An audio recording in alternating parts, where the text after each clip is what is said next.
Ikalabindalawang kabanata ng Roses Are Red. Ang interior design ng master bedroom ng penthouse unit ni Edmond ay walang masyadong ipinag-iba sa bulwagan.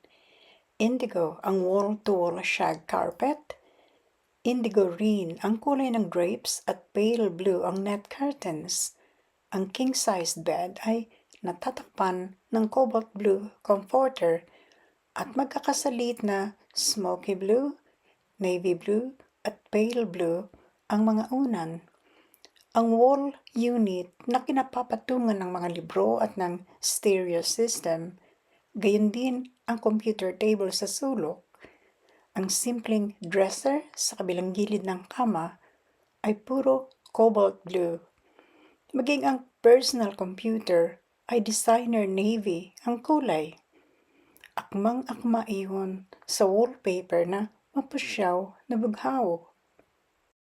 Blanko ang lahat ng dingding, maliban sa side na kaharap ng kama. May nakasabit doong kwadro sa itaas at sa gawing ibaba ng kwadro ay may nakapwestong spotlights. Sindido ang mga iyon nang pumasok si Michelle. Kaya nga, nakita agad ng dalaga ang sekreto ni Edmond. Nakatutok ang spotlights sa nakasabit na artwork sa dingding. Kahit sinong pumasok sa bedroom ay tiyak na mapapatutok din doon ang pansin. Ngunit hindi priceless painting ang tanging palamuti sa dingding ng master bedroom. Kung may mamahalin doon, yun ay ang mismong frame na yari sa pilak. Ang nasa kwadro, ang idinrawing na blue roses ni Michelle noong grade 6 siya. Paano siya niyong hindi mapapatangis? Paano niya mapipigilan ang pag-alpas ng damdaming matagal ding nakubli? Paano siyang hindi masasaling sa kinimkim na lihim ni Edmond? Nagkanoon pala siya nito, kamahal. Hindi namalaya ng dalaga ang pagsunod sa kanya ni Edmond. Pero hindi siya lumingon nang sambitin nito ang kanyang pangalan. Hilam si Michelle sa luha. Alam mo na siguro ngayon ang totoo na kahit nagalit ako noon ng husto dahil inakala kong pinagtakpan mo ang relasyon ng daddy mo sa mami ko. I didn't really mean it. Hindi pa rin nililingon ni Michelle sa Edmond. Sa blue roses pa rin sa kwadro ang tutok ng tingin ng dalaga.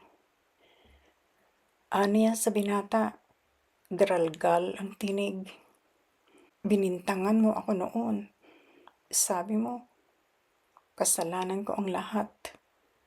Kamo, kung nagsumbong lang ako sa mami ko o sa daddy mo, ang nakita kong eksena sa ospital, mapipigilan ang breakup ng pamilya niyo at pamilya namin.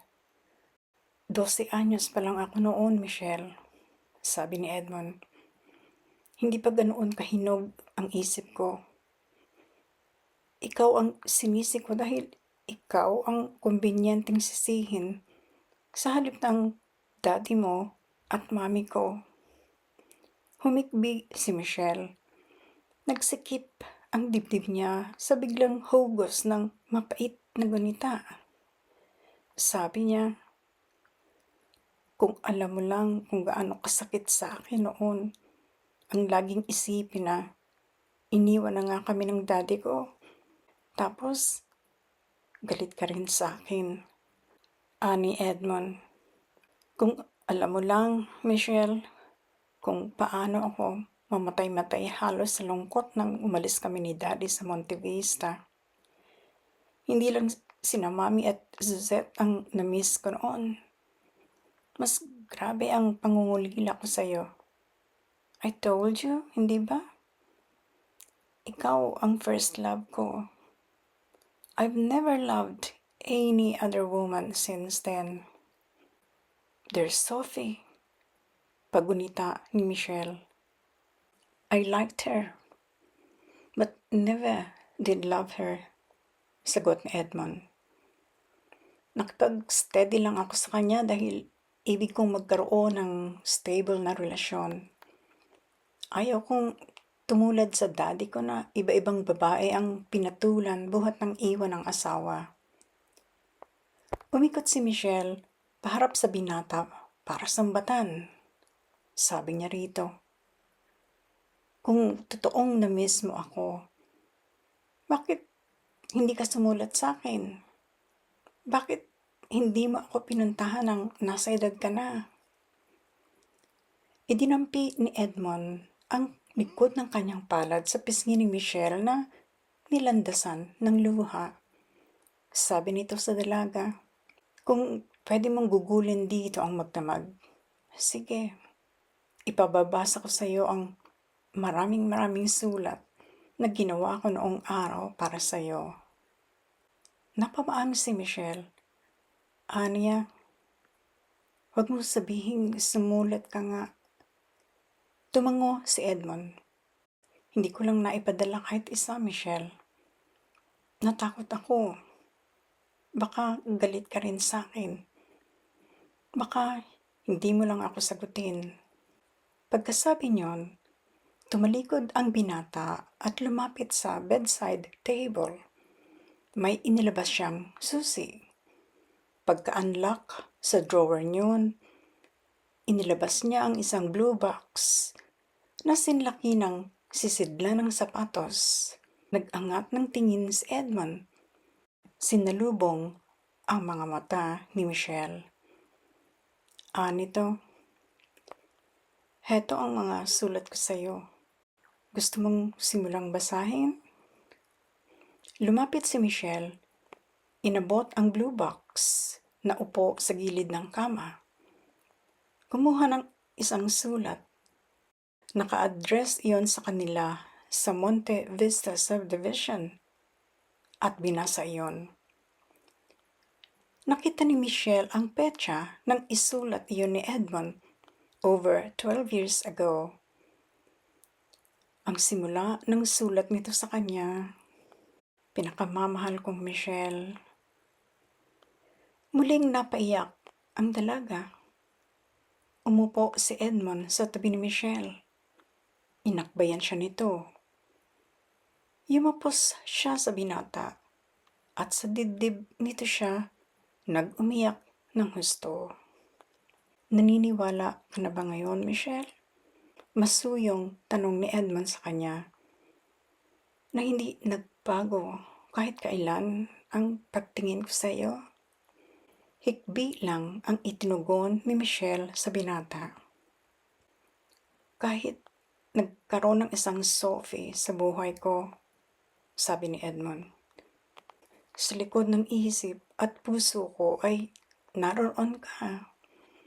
Kaya ikinwadro ko ang artwork mong ginawa noong bago tayo nagkalayo. Sa gabing bago ako matulog at sa umagang pagkagising ko, I wish to be reminded of you. Yun lang pala ang konsolasyon ko. Ang magunitang mas gusto mong blue ang rose kahit sinabi kong red ang karaniwang kulay niyon. Paano napunta sa iyo yung drawing ko? Takang tanong ni Michelle. Sagot ni Edmond. Absent ka ng isoli ni Ma'am ang project natin. Kinuha ko. Kako, ako na lang ang magbibigay sa iyo. Hindi ko na nagawa iyon. Itinana na ng daddy mo, ang mami ko, at ang bunso kong kapatid. Sinipat ng tingin ni Michelle ang nasa kwadro. Makinis yun. Wala iyong kalukot-lukot. Bakit umiiyak ka pa rin? Tanong ni Edmond. Tiningnan ni Michelle ang binata. Aniya, akala ko kasi wala na ako sa puso mo. Ginagap ni Edmond ang isang palad ng dalaga. Itinapat iyon sa kanyang dibdib at saka sinabi, "Hindi ka kailanman nawala rito, Michelle. Alam mo bang muntik na akong gumawa ng eksena sa eroplano nang makita kitang nakaupo sa likod ng inuupuan ko?" "Oh," sabi ni Michelle. "Nanlaki ang mga mata ko," sagot ni Edmond. "At siguro, napaawang din ang bibig ko sa tindi ng shock. Kung hindi ko lang biglang napansin yung dalawa nating kasakay na nakatingin sa akin na para akong sira. Hindi ako matatauhan na I was acting stupidly." Nagawang ngumiti ni Michelle sa puntong iyon. Sabi niya, "Malay ko yun. Nagtulog-tulugan nga ako para hindi mo makitang nakita kita. Actually, mas nauna kitang nakita. Kasunod mo lang ako sa pila sa check-in counter." "What?" Gulilat na tanong ni Edmond. "At hindi mo man lang ako binati?" "Galit ka," sabi ni Michelle. "Narinig ko ang sinabi mo sa clerk. At saka, I was so upset at the time dahil sa nangyari kay George." "Kahit na," sabi ni Edmond. "Paano kita babatiin?" tanong ni Michelle. "Galit na galit ka sa akin nung bago tayo maghiwalay, hindi ba?" "Alam mo na ngayong, mabilis ding nawala ang galit ko na iyon," sabi ni Edmond. "But you haven't told me yet kung mahal mo pa rin ako. Kailangan ko pa bang sagutin iyon, Edmond?" tanong ni Michelle. "Ibig mong sabihin?" ni Edmond. Muling yumakap si Michelle kay Edmond. Hahagkan niya sana ito sa pisngi. Pero mabilis ang binata. Nahalata nitong sa pisngi lang dadampi ang labi ni Michelle. Kaya ang ginawa nito, hinawakan ng mga palad ang magkabilang pisngi ng dalaga at saka hinuli ng mga labi ang kay Michelle. Hindi umiwas ang dalaga. Bagkus, pumikit siya at lubos na dinama ang pag-uugnay na iyon ng kanilang mga labi. Malayo ang narating ng paghahalikang iyon. Sa layo at sa lalim ng pinagsaluhan nilang intimacy, hindi nila kapwa namalayan ang paglipas ng maraming oras. Nasa kusina na sila noon, naghahagilap ng sangkap para sa kahit anong sandwich na magagawa ng maalala ni Michelle ang oras. "Mag-aalas 9 na," bulalas ng dalaga. "Nag-worry na yan si Aling Cedes. Sabi ko kanina, bago mag-7, darating na ako." Hinaplos ni Edmond si Michelle sa baywang. Nasa likod niya ang binata, nakayapos sa kanya. "Huwag mong sabihing uuwi ka pa niyan, Michelle," ani Edmond. "I won't let you. Pag alis natin dito sa penthouse, diretso tayo sa City Hall para mag-apply ng marriage license." "Friday ngayon. Walang pasok bukas sa munisipyo," sagot ni Michelle. "Good." Maagap na sagot ni Edmond. "Magkukulong tayo rito ng hanggang Linggo. Monday morning, lalakad tayo para mag-asikaso ng kasal." "Seryoso ka ba?" tanong ni Michelle. "Kamamatay lang ni na George at Sophie. Hindi tayo kasal sa kanila," sabi ni Edmond. "Sinong magtataas sa atin ng kilay? We love each other. And I'll never, ever let you out of my sight again, Michelle." Natawa si Michelle. "Seryoso ka nga," aniya. Tawagan mo na lang ang maid mo. Suhestyon ni Edmond. Tell her, sa Lunes tayo pupunta sa Monte Vista para kumuha ng mga damit mo. Dito ka natitira. Sabi ni Michelle. We'll see about that. Tatawag na muna ako. Ang telepono sa bulwagan ang ginamit ni Michelle. Naiwan si Edmond sa kusina para ituloy ang paggawa ng sandwiches. Sandali pa ay binalikan na ni Michelle si Edmond sa kusina. Nang mag-angat ng tingin ang binata, kagyat na kumunot ang noon nito. Pagkakita sa ekspresyon ng dalaga. Anong nangyari? Tanong ni Edmond. May problema ba? Hindi ko sure kung problema nga ito o ano, sagot ni Michelle. Bakit? Nag-aalalang tanong ni Edmond. May dumating daw sa bahay, Edmond, sagot ni Michelle. Pinatuloy ni Aling Cedes. Nakilala niya iyon sa mga nakatabing litrato niyon sa bahay, sa kwarto ni Mami. Pero hindi ko kinausap. Ibinaba ko agad ang telepono. Sabi ko kay Aling Cedes, tatawag na lang ako uli. Sinong dumating? Takang-takang tanong ni Edmond.